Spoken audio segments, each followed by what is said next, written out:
कृष्ण करुण दीनबंधो जगतपते गोपेश गोपिका कांत राधा कांत नमोस्तुते। तप्त कांचन गौरांगी राधे वृंदावनेश्वरी वृषभानुसुते प्रणमामि हरिप्रिय। वाञ्छाकल्पतरुभ्यश्च कृपा सिन्धुभ्य एव च पतितानां पावनेभ्यो वैष्णवेभ्यो नमो नमः। जय श्री कृष्ण चैतन्य प्रभु नित्यानंद श्री अद्वैत गदाधर शिवासादि गौर भक्त वृंद। हरे कृष्ण कृष्ण कृष्ण हरे हरे, हरे राम राम राम हरे हरे। हरे कृष्ण प्रभु जी दंडवत प्रणाम। हरे कृष्ण हरे कृष्ण प्रभु जी दंडवत प्रणाम। हरे कृष्ण प्रभु जी दंडवत प्रणाम। हरे कृष्णा प्रभु जी दंडवत प्रणाम। हरे कृष्ण प्रभु जी दंडवत प्रणाम।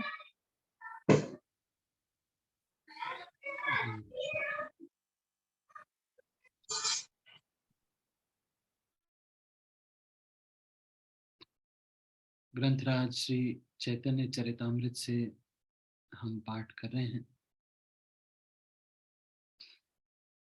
किसी न किसी प्रकार से प्रतिदिन हम श्री चैतन्य चरितामृत का अध्ययन कर रहे हैं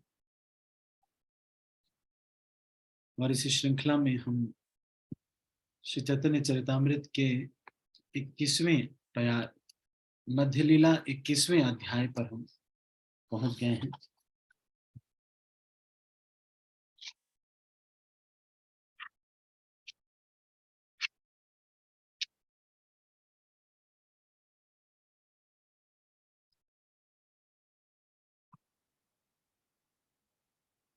जो 21वां अध्याय है वो 20वां अध्याय पे हमने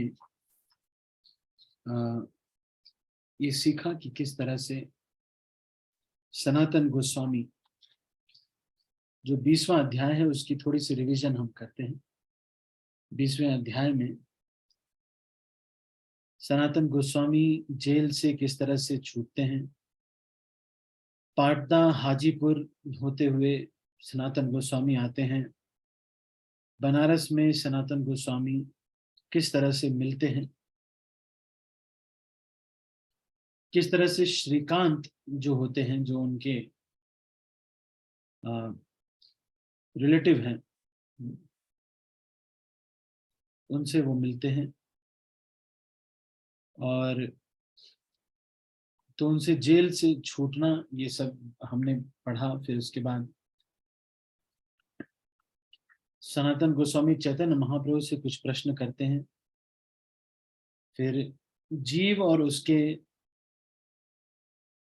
माया में फंस जाने के ऊपर चैतन्य महाप्रभु बताते हैं। उसके बाद स्वांश और प्रकाश और वैभव विलास इत्यादि इनके बारे में चर्चा होती है।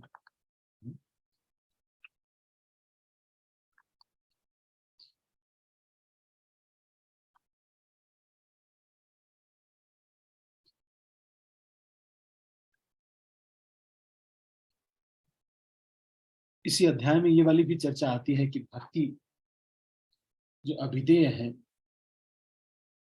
वो एक खजाना है जिसमें बाएं तरफ अगर आप पश्चिम दिशा में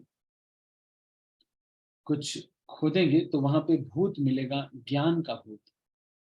अगर उत्तर दिशा में अगर मिट्टी निकालेंगे तो योग का काला सर्प मिलेगा, और अगर दक्षिण दिशा में करेंगे तो वहां पर बर तथा मधुमक्खियां ये सब होंगी। वो कर्म या सकाम कर्म के बर या मधुमक्खियां हैं।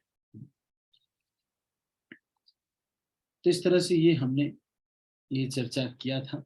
उसके बाद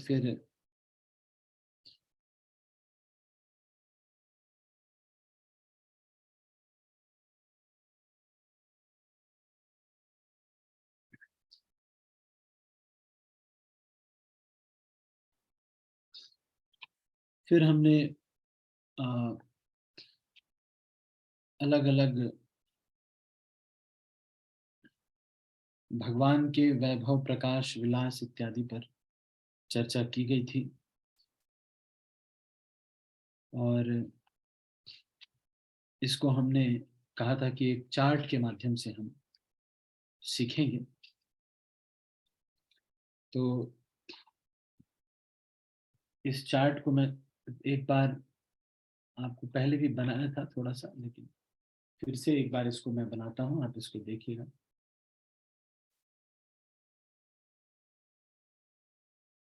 तो जो सबसे ऊपर है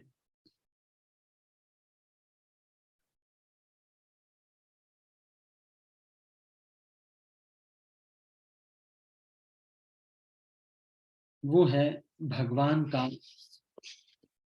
स्वयं रूप।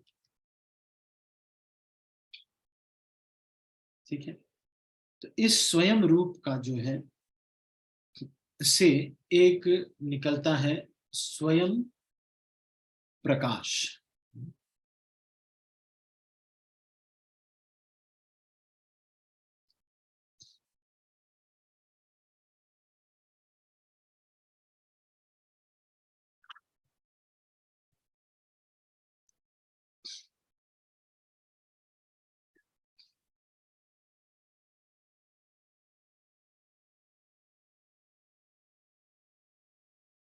फिर इससे स्वयं प्रकाश से आता है,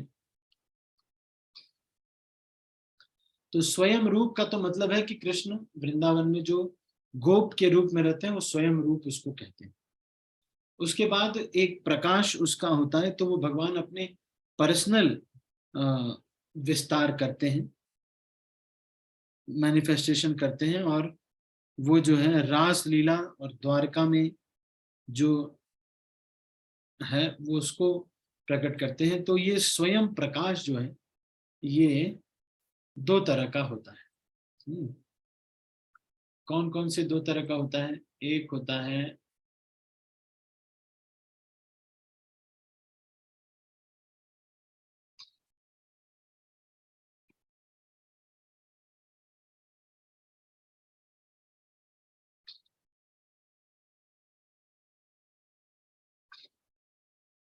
दो तरह से भगवान का प्रकाश हो सकता है, मतलब व्यक्ति वही रहेगा, प्रकाश अलग, प्रकाश मतलब उसमें से प्रकाश लाइट निकलती है ना, तो मैनिफेस्टेशन अलग अलग होगा। जैसे कि वही लाइट है, बिजली है, लेकिन कोई 200 वाट का बल्ब है, कोई 100 वाट का बल्ब है, तो वॉटेज जो है उसके अनुसार उसमें लाइट निकलती है।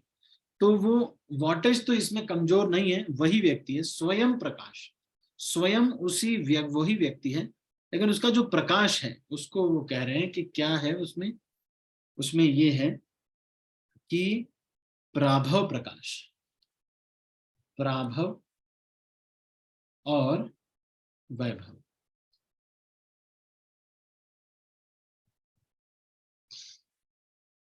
ये दो प्रकार के प्रकाश होते हैं। तो ये प्राभव प्रकाश और वैभव प्रकाश क्या है?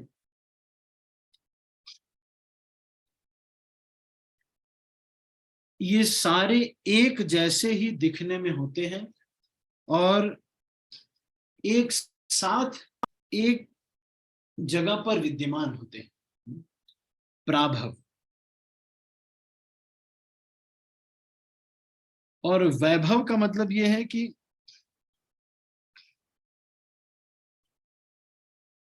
अलग अलग हैं, भाव के अनुसार उनका कलर और इमोशन सब अलग होता है। तो ये जो है डिफरेंट इमोशन है ना, या फिर जिसे कह सकते हैं कि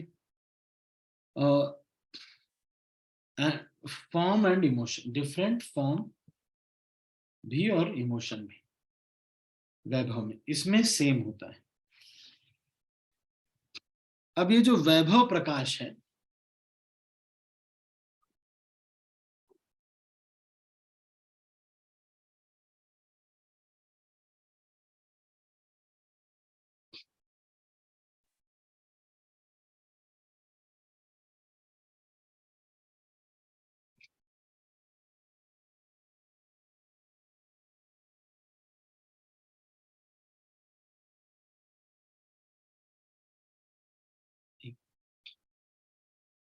साउंड नहीं आ रहा है? मेरा साउंड नहीं आ रहा है? आ रहा है ना? ठीक है।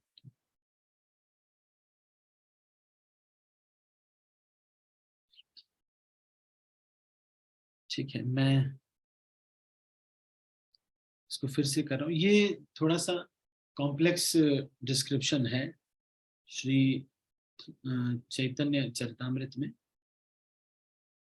भगवान के अलग अलग अवतारों और विस्तारों के बारे में। तो ये प्रभव और प्राभव प्रकाश और वैभव प्रकाश, तो यहां तक हम जान गए। अब ये जो वैभव प्रकाश है,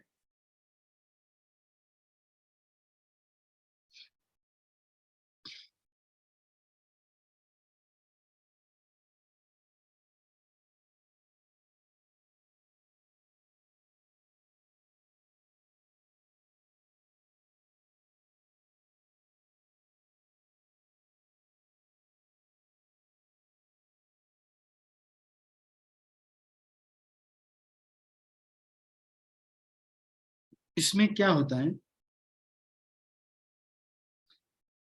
ये जो वैभव प्रकाश है इसमें अलग अलग व्यक्ति अलग दिखता है, फॉर्म अलग अलग होता है, कलर अलग अलग होता है और इमोशंस अलग अलग होते हैं। जैसे कि बलराम और वासुदेव कृष्ण जो कि देवकी से प्रकट होते हैं।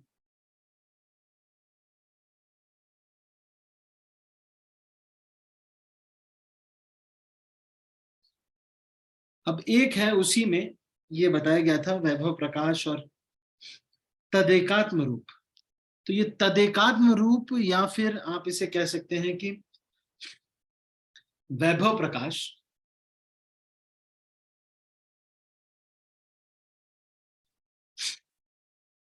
ये उसी तरह का है। तो तदेकात्म रूप जो है वो क्या है, स्वयं रूप, स्वयं प्रकाश और तदेकात्म रूप, ऐसे हमने पढ़ा था ना।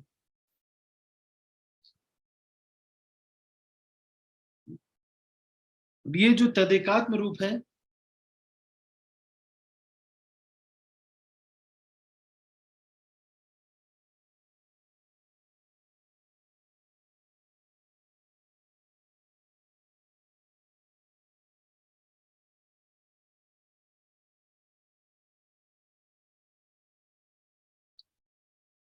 तो ये जो तदेकात्म रूप है इसके दो प्रकार, ये भी उसी तरह से फॉर्म और इमोशन अलग अलग प्रकट होते हैं।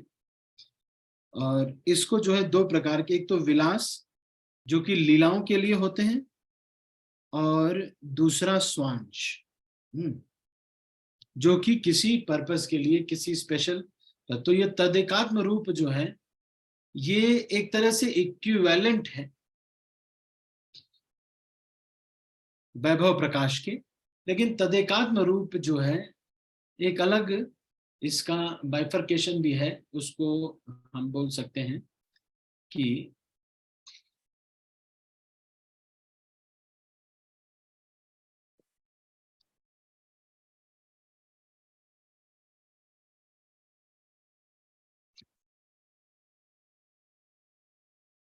एक्चुअली मैं आज आईआईटी में जाने वाला था, लेकिन सुबह बहुत ज्यादा वीकनेस होने की वजह से मैं नहीं जा पाया।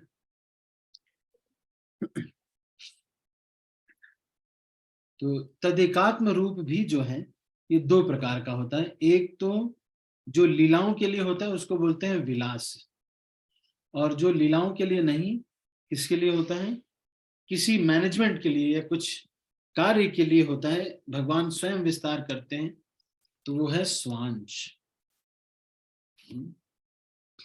तो विलास रूप में आ गए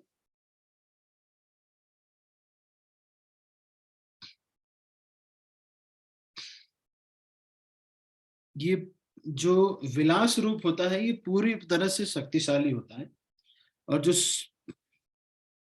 स्वांश रूप होता है वो अपने किसी एक अंश को भगवान वो कर रहे, एक्सप्रेस कर रहे हैं।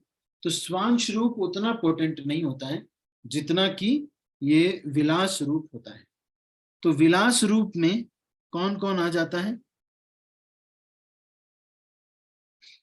विलास रूप में दो प्रकार के होते हैं। एक तो प्राभव विलास और दूसरा वैभव विलास। प्राभव विलास का मतलब फुल पोटेंसी, सेम पोटेंसी, जैसे कि वासुदेव, मूल, संकर्षण, प्रद्युम्न और अनिरुद्ध। और वैभव विलास का मतलब है कि उससे थोड़ा सा कम है। तो जो द्वितीय चतुर्व्यूह है, द्वितीय चतुर्व्यूह जो सृष्टि की संरचना के समय प्रथम चतुर्व्यूह के बाद उसके मूल संकर्षण से द्वितीय चतुर्व्यूह निकलता है, उस उससे नारायण निकलते हैं और नारायण से वैभव विलास निकलता है। मतलब ये जो चार मूल संकर्षण हैं और फिर इसी से स्वांश प्रकट होते हैं। तो मूल जो द्वितीय जो चतुर्व्यूह है उसमें जो महासंकर्षण है उससे ये प्रकट होते हैं स्वांश। तो अब देखो प्राभव विलास में आ गए प्रथम चतुर्व्यूह, जो कि सृष्टि की फर्स्ट क्वाड्रुपल चतुर्व्यूह, और वैभव विलास में आ गया द्वितीय चतुर्व्यूह।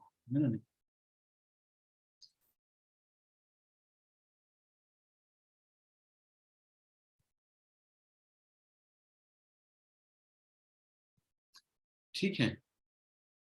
अब इस द्वितीय चतुर्व्यूह में जो महासंकर्षण होते हैं उससे कुछ विस्तार होते हैं वैकुंठ लोक के जो अधिष्ठाता देव हैं, गोविंद, विष्णु, मधुसूदन, उपेंद्र, अच्युत इत्यादि, और उसी महासंकर्षण से स्वांश निकलते हैं, वो जो कि आप कारणोदक्षाई विष्णु, क्षीरोदक्षाई विष्णु, गर्भोदक्षाई विष्णु, पुरुष अवतार, गुणावतार, लीला अवतार इत्यादि जो प्रकट होते हैं वो सब किसके थ्रू होते हैं? यदि स्वांश जो होता है वही करता है। लेकिन ये किसी एक अंश, जैसे ब्रह्म संहिता में ये लिखा हुआ है, रामादि मूर्तिषु कला नियमेन तिष्ठन् नानावतारम अकरोत् भुवनेषु किंतु कृष्ण स्वयं रामादि मूर्तिषु कला नियमेन तिष्ठन् नानावतारम अकरोत् भुवनेषु किंतु। अच्छा, इसमें नहीं, दूसरी एक है विष्णुर महान यस्य कला विशेषो। कह रहे हैं कि जो महान विष्णु हैं, मतलब महाविष्णु जो हैं वो इनके छोटे से स्वांश हैं। तो वो जो स्वांश बता रहे हैं वो ये स्वांश है जिसमें पुरुष अवतार, लीला अवतार, गुण अवतार इत्यादि आते हैं। ये थोड़ा सा कॉम्प्लेक्स है लेकिन फिर भी इसको पढ़ना जरूरी है, क्योंकि ये जब 4 बार आप पढ़ेंगे तब जाकर के आपको ये क्लियर हो जाएगा। अब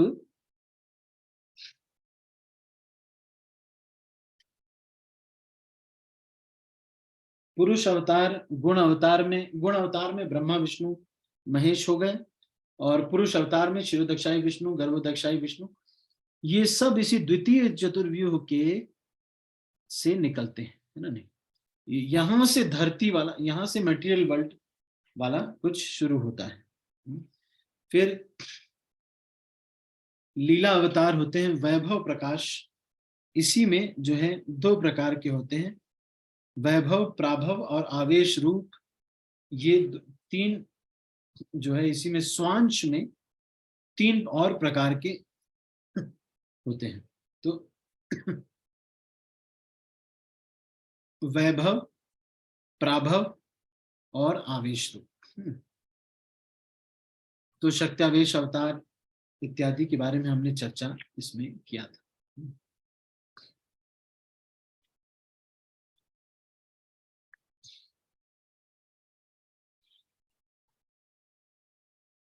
ठीक है, तो इस तरह से और भी इसको 1-2 बार अगर आप पढ़ेंगे तब जाकर के इसके बारे में थोड़ा सा समझ में आपको आएगा। तो इसको 1-2 बार और हम पढ़ेंगे। अभी बार बार ये आएगा, श्रीमद् भागवतम इत्यादि ग्रंथों में भी इसका थोड़ा बहुत उल्लेख है।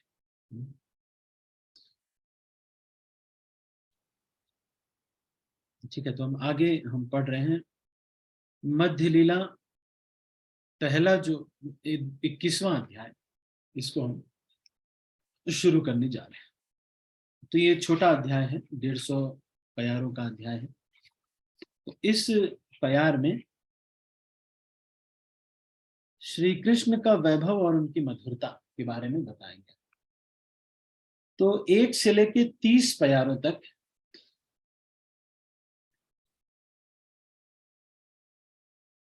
श्री कृष्ण के धाम और श्री कृष्ण के जो वैभव है उसके बारे में बताया जा रहा है। उसमें अनंत जो वैभव है। उसके बाद 31 से लेके 98 तक भी उसी थीम को कंटिन्यू किया जा रहा है। भगवान कृष्ण के ऐश्वर्य के बारे में बताया जा रहा है। और फिर 99 से लेकर के 149 तक, 99 to 149 क्या बताया जा रहा है? 99 to 149 बताया जा रहा है कृष्ण की मधुरता। इसके बारे में हम अभी चर्चा करेंगे।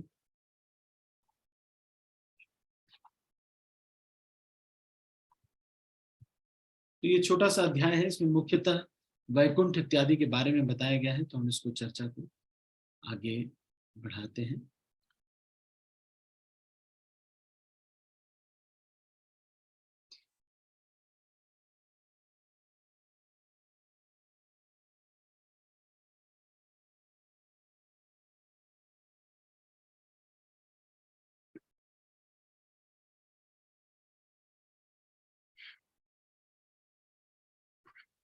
ठीक है, 1 मिनट में इसको दिखाता हूँ।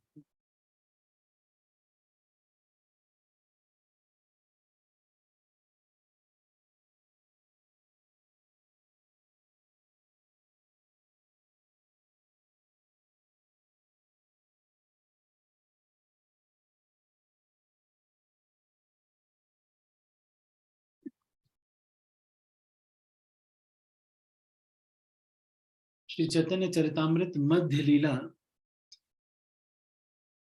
21वां अध्याय हम शुरू करने जा रहे हैं। तो ये छोटा सा अध्याय है, भगवान श्री कृष्ण का ऐश्वर्य तथा माधुर्य। तो इसको मैं शेयर करता हूं, अब इसको देखिएगा, फिर हम इसको।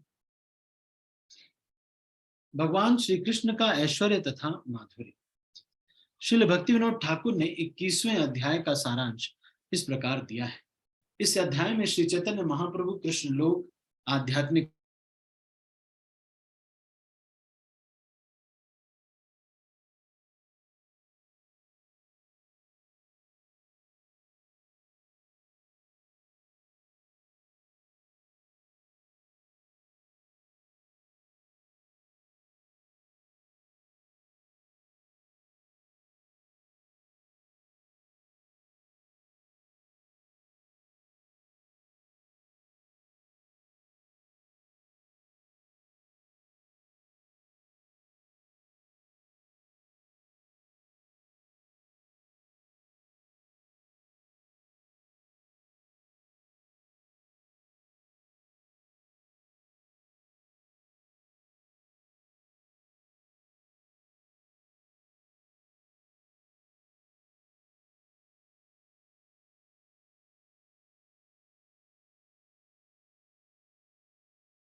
हरे कृष्ण।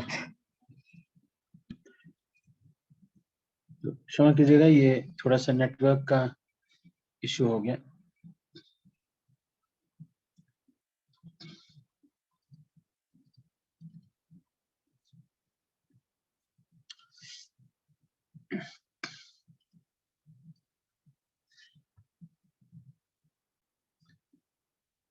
एक मिनट में,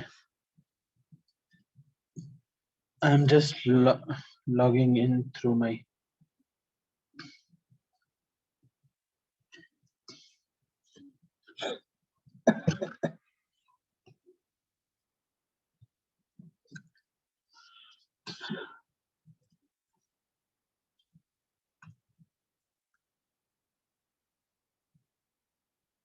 Recording in progress.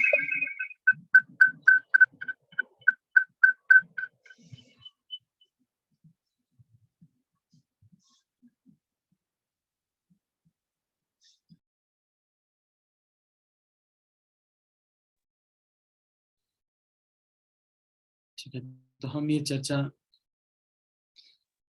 कर रहे थे भगवान श्री कृष्ण का ऐश्वर्य तथा माधुर्य।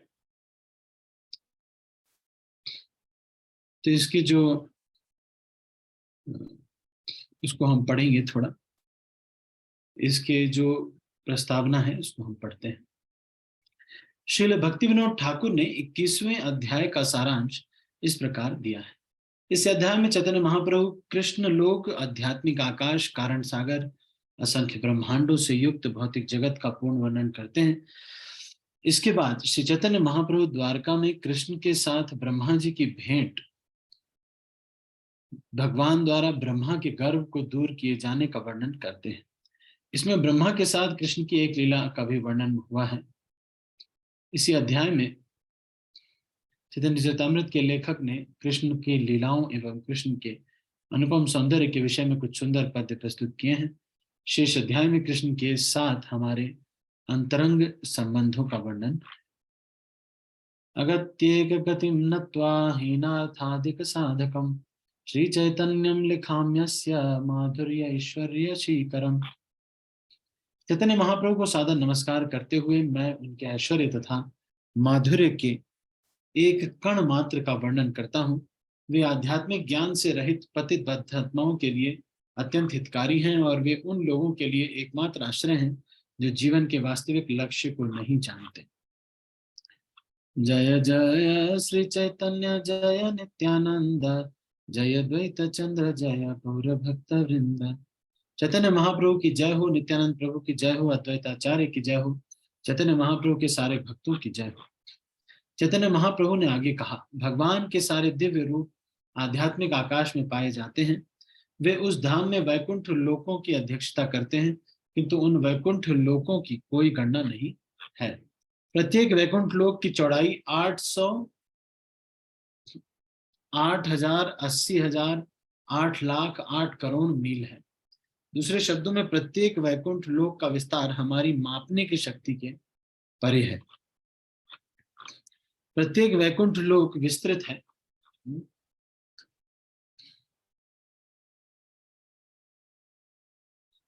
तो वैकुंठ लोकों की जो लंबाई है वो ऐसे 8,000, 800, 80,000, 8,00,000, 8 करोड़ मील ऐसे है। अलग अलग साइज में है वैकुंठ लोक। दूसरे शब्दों में प्रत्येक वैकुंठ लोक का विस्तार हमारी मापने की शक्ति के परे है। प्रत्येक वैकुंठ लोक विस्तृत है और आध्यात्मिक आनंद से निर्मित है। इसके सारे निवासी भगवान के पार्षद हैं और उनमें स्वयं भगवान जैसा ही पूर्ण ऐश्वर्य पाया जाता है। वैकुंठ लोक इस तरह स्थित हैं। चूंकि सारे वैकुंठ लोक परव्योम के किसी एक एक कोने में स्थित हैं, अतः उस परव्योम को कौन माप सकता है। परव्योम के आकार की तुलना कमल के फूल से की जाती है। इस फूल का सबसे ऊपरी भाग कर्णिका कहलाता है। उस कर्णिका के भीतर कृष्ण का धाम है। तो ये कर्णिका जो कह रहे हैं, इसका क्या मतलब है, आप अपनी स्क्रीन पे देखिएगा। ये मान लीजिए ये है आपका फ्लावर, और ये कमल जो होता है वो ऐसे होता है ना, बचपन में बनाते थे, अब भूल गया, ऐसे एक कमल ऐसे बनाते थे। तो ये जो बीच का पार्ट है इसको बोल रहे हैं कर्णिका, है ना? नहीं,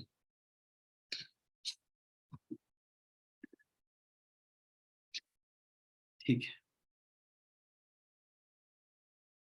सबसे ऊपरी भाग कर्णिका कहलाता है और उसी कर्णिका के भीतर कृष्ण का धाम है। इस आध्यात्मिक कमल फूल की पंखुड़ियां ही अनेक वैकुंठ लोक हैं।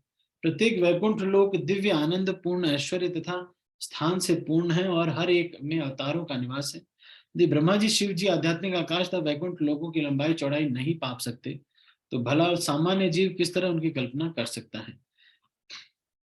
को वेत्ति भूम भगवन परात्मन, तो ये जो है श्रीमद् भागवतम का श्लोक है जिसमें ये बता रहे हैं, हे परम पूर्ण, हे परम पुरुषोत्तम भगवान, हे परमात्मा, समस्त योग शक्तियों के स्वामी, आपकी लीलाएं इन संसारों में लगातार चलती रहती हैं, किंतु इसका अनुमान कौन लगा सकता है कि आप कहाँ, कैसे और कब अपनी आध्यात्मिक शक्ति का प्रयोग कर रहे हैं और अपनी लीलाएं प्रकट कर रहे हैं। इन कार्यों के रहस्य को कोई नहीं समझ सकता। यह श्लोक श्रीमद् भागवत 10, 14, 21 से लिया गया है। कृष्ण के आध्यात्मिक गुण भी अनंत हैं। ब्रह्मा जी, शिव जी तथा चारों कुमार जैसे महापुरुष भी भगवान के इन दिव्य गुणों का पार नहीं पा सकते। भले ही समय आने पर बड़े बड़े वैज्ञानिक ब्रह्मांड के सारे परमाणुओं, आकाश के सारे नक्षत्रों, ग्रहों तथा बर्फ के सारे कणों की गणना कर लें, किंतु उनमें से ऐसा कौन है जो पूर्ण पुरुषोत्तम भगवान की अनंत दिव्य गुणों की गणना कर सके। वे समस्त जीवों के लाभ के लिए इस धरातल पर अवतरित होते हैं। ब्रह्मा जी की तो कोई बात ही नहीं, 1000 सिर वाले भगवान अनंत भी भगवान के दिव्य गुणों को पार नहीं पा सकते, यद्यपि वे निरंतर उनका महिमा गान करते रहते हैं। यदि मैं, ब्रह्मा तथा दूसरे बड़े भाई महान ऋषि मुनि विविध शक्तियों से पूर्ण युक्त पूर्ण पुरुषोत्तम भगवान का पार नहीं पा सकते,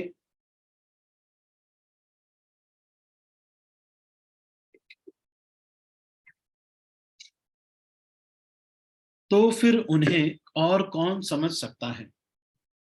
यद्यपि 1000 फनों वाले भगवान शेष निरंतर उनके दिव्य गुणों का कीर्तन करते हैं, फिर भी वे भगवान के कार्यकलापों का अभी तक पार नहीं पा सके। यह श्लोक नारद मुनि की कही गई ब्रह्मा जी की उक्ति है और यह श्रीमद् भागवत से लिया गया है। अनंत देव को भी जाने दे, भगवान कृष्ण भी अपने दिव्य गुणों का अंत नहीं पा सकते। निश्चय ही वे स्वयं उन्हें जानने के लिए सदैव उत्सुक रहते हैं। हे प्रभु, आप अनंत हैं। ब्रह्मा समेत उच्चतर ग्रह मंडलों के प्रमुख अधिष्ठाता देव भी आपका पार नहीं पा सकते, न ही स्वयं आप अपने गुणों की सीमा पा सकते हैं। आकाश में परमाणुओं की तरह 7 आवरणों से युक्त असंख्य ब्रह्मांड हैं और वे सब काल क्रमानुसार घूम रहे हैं। वेद विद्या में निपुण सारे लोग भौतिक तत्वों का हटाते हुए आपको खोज रहे हैं। इस तरह लगातार खोज करते हुए वे इस निष्कर्ष पर पहुंचते हैं कि आप में हर वस्तु पूर्ण है। इस तरह आप हर वस्तु के आश्रय हैं। यह समस्त वैदिक पंडितों का निष्कर्ष है। तो भगवत गीता में यही श्रीमद् भागवत की जो बात है, इसको मूर्तिमान वेदों द्वारा कहा गया है ये श्लोक, और इसी को भगवत गीता में कहा गया है, बहुनाम जन्मनाम अन्ते ज्ञानवान माम प्रपद्यते वासुदेवः सर्वमिति स महात्मा सुदुर्लभ। जो वास्तव में ज्ञानी है वह अनेक जन्म जन्मांतरों के बाद मुझे समस्त कारणों का कारण जानकर मेरी शरण में आता है। ऐसा महात्मा अत्यंत दुर्लभ होता है। ब्रह्मांड भर में परम सत्य की खोज करने के बाद भी विद्वान तथा वैदिक पंडित चरम लक्ष्य तक नहीं पहुंच पाते, अतः वे कृष्ण के पास आते हैं। परम सत्य विषयक विवेचना करते समय हमेशा अनेक तर्क वितर्क सामने आते हैं। ऐसे तर्कों का उद्देश्य सही निष्कर्ष तक पहुंचना होता है। ऐसा तर्क नेति नेति कहलाता है। सही निष्कर्ष पर पहुंचने तक सोचने की यह प्रक्रिया, यह परम सत्य नहीं है, वह परम सत्य नहीं है, चलती रहती है, परंतु सही निष्कर्ष पर पहुंचते ही पूर्ण पुरुषोत्तम भगवान कृष्ण को परम सत्य के रूप में स्वीकार कर लेते हैं। इन सारे तर्कों, न्याय, नकारात्मक तथा सकारात्मक प्रतिक्रियाओं से अलग जब वृंदावन में कृष्ण पूर्ण पुरुषोत्तम भगवान के रूप में विद्यमान थे, तब उनके लक्षणों तथा कार्यकलापों का अध्ययन करके कोई उनकी शक्तियों का पार नहीं पा सका। भगवान ने वृंदावन में समस्त भौतिक तथा आध्यात्मिक लोकों की रचना क्षण भर में कर दी। उन सब की सृष्टि उनके अधिष्ठाताओं समेत की गई। हमें ऐसी अद्भुत बातें अन्यत्र सुनाई नहीं पड़ती। उन घटनाओं के श्रवण मात्र से मनुष्य का चित्त उत्तेजित होकर विमल हो जाता है। जब भगवान कृष्ण इस धरा पर वृंदावन में विद्यमान थे, तो ब्रह्मा जी ने उन्हें सामान्य ग्वाल बाल समझकर उनकी शक्ति की परीक्षा लेनी चाहिए। इसलिए उन्होंने कृष्ण के सारे बछड़ों और ग्वाल बालों को चुरा लिया, अपनी माया से उन्हें छिपा दिया। जब कृष्ण ने देखा कि ब्रह्मा ने उनके सारे बछड़े और ग्वाल बाल चुरा लिए, तो उन्होंने तुरंत ही ब्रह्मा के सामने ही अनेक भौतिक तथा आध्यात्मिक लोक उत्पन्न कर दिए। क्षण भर में बछड़े, ग्वाल बाल तथा अनंत वैकुंठ भगवान की आध्यात्मिक शक्ति के विस्तार से के रूप में प्रकट हो गए। जैसा कि ब्रह्म संहिता में कहा गया, आनंद चिन्मय रस प्रतिभावता भी। कृष्ण ने न केवल अपनी आध्यात्मिक शक्ति के समस्त साज सामान ही उत्पन्न किए, अपितु उन्होंने असंख्य ब्रह्माओं सहित अनंत भौतिक ब्रह्मांडों की भी रचना कर दी। श्रीमद् भागवत में वर्णित इन सारी लीलाओं से मनुष्य का चित्त विमल होगा। इस तरह वह परम सत्य को वास्तव में समझ सकता है। आध्यात्मिक आकाश में आध्यात्मिक लोक वैकुंठ कहलाते हैं और उन सब के अपने अपने विशिष्ट अधिष्ठाता अपने विशिष्ट नाम के साथ होते हैं। इसी तरह भौतिक आकाश में असंख्य ब्रह्मांड है और उनमें से प्रत्येक के अधिष्ठाता देव ब्रह्मा होते हैं। क्षण भर बाद जब ब्रह्मा लौटे, तो कृष्ण ने इन सारे वैकुंठों तथा ब्रह्मांडों की सृष्टि एक ही साथ कर दी। अवधूत शब्द का अर्थ है शुद्ध, गतिमान, मग्न, पराजित। चैतन्य चरितामृत के कुछ संस्करणों में यहार श्रवणे चित्तमल है धूत मिलता है। अवधूत के स्थान पर है धूत शब्द आए हैं, जिसका अर्थ यह है कि हृदय या चेतना स्वच्छ हो जाती है। चेतना स्वच्छ हो जाने पर मनुष्य समझ सकता है कि कृष्ण क्या है और कौन है। इसकी पुष्टि श्रीमद् भगवद गीता 7:28 में कृष्ण द्वारा भी हुई। येषां तु अंतगतम पापम जनानाम पुण्य कर्मणाम ते द्वंद्व मोह विनिर्मुक्ता ध्वजन्ते माम दृढ़व्रता। जिन लोगों ने पूर्व जन्मों में तथा इस जन्म में पुण्य कर्म किए हैं, जिनके पापमय कृत्य पूरी तरह नष्ट हो चुके हैं, वे मोह के द्वैत से मुक्त हो जाते हैं और दृढ़ संकल्प के साथ मेरी सेवा में लग जाते हैं। पापमय कृत्यों के फल से मुक्त हुए बिना कोई भी व्यक्ति न तो कृष्ण को समझ सकता है और न उनकी दिव्य प्रेम भक्ति में लग सकता है। सुखदेव गोस्वामी के अनुसार कृष्ण के पास अनंत बछड़े तथा ग्वाल बाल थे। उनकी सही संख्या कोई नहीं गिन सकता था। तो यहां से आगे की चर्चा हम अगले प्रवचन में करेंगे। 19वें अध्याय 19वें प्यार तक हमने कर लिया और इससे आगे की चर्चा जो है हम अगले कल के प्रवचन में करेंगे। ठीक है, तो अभी हम इसको यहीं पर समाप्त करते हैं। मैं कुछ प्रश्न पूछूंगा, आप इसके उत्तर देने का प्रयास कीजिएगा।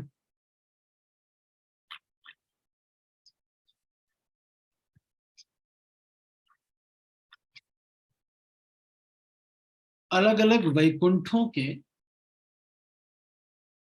अधिष्ठाता देव कौन होते हैं और भौतिक जगत में ब्रह्मांडों के अधिष्ठाता देव कौन होते हैं?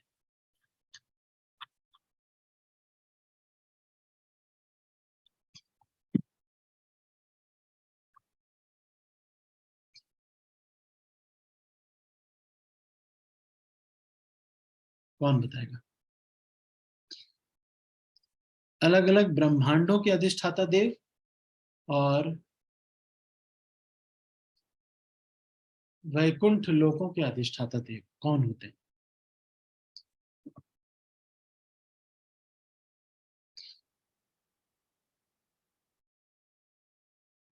चलो, तो अलग अलग वैकुंठों के जो अधिष्ठाता देव हैं वो हैं जो विष्णु के अलग अलग रूप हैं। अलग अलग भगवान के जो रूप हैं वो उन वैकुंठों में रहते हैं और उसके वो अवतार माने जाते हैं। और इस ब्रह्मांड में, इस संसार में, जो भौतिक सृष्टि में जो ब्रह्मांड है अलग अलग, उसके जो अधिष्ठाता देव है वहां के जो ब्रह्मा जी हैं वो हैं।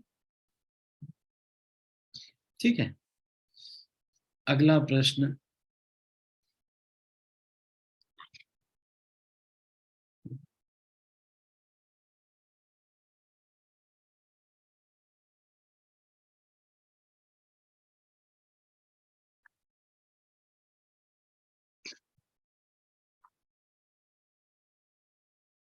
तो अभी बहुत प्रश्न नहीं है।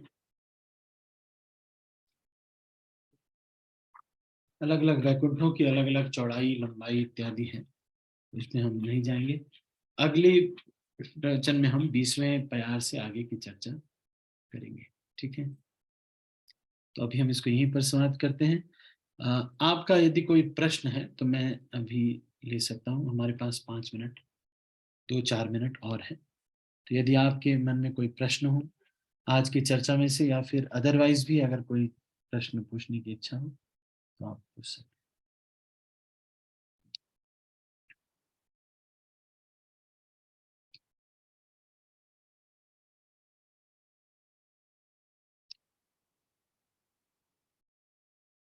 अनीता माता जी। हरे कृष्णा प्रभु जी, दंडवत प्रणाम।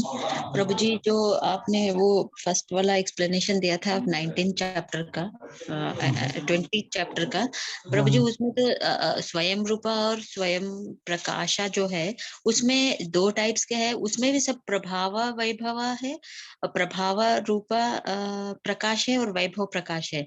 फिर हाँ, इसमें जो उसमें भी हम ये तदेकात्मा रूप में है विला, इसमें भी 2 टाइप के यहाँ प्रभावा भी है और वैभव भी। ये बहुत सारा कंफ्यूजन है प्रभु जी। मतलब हर एक में वही पार्ट्स आ रहे हैं, मतलब इसमें भी वैभव आ रहा है, उसमें भी प्रभाव आ रहा है।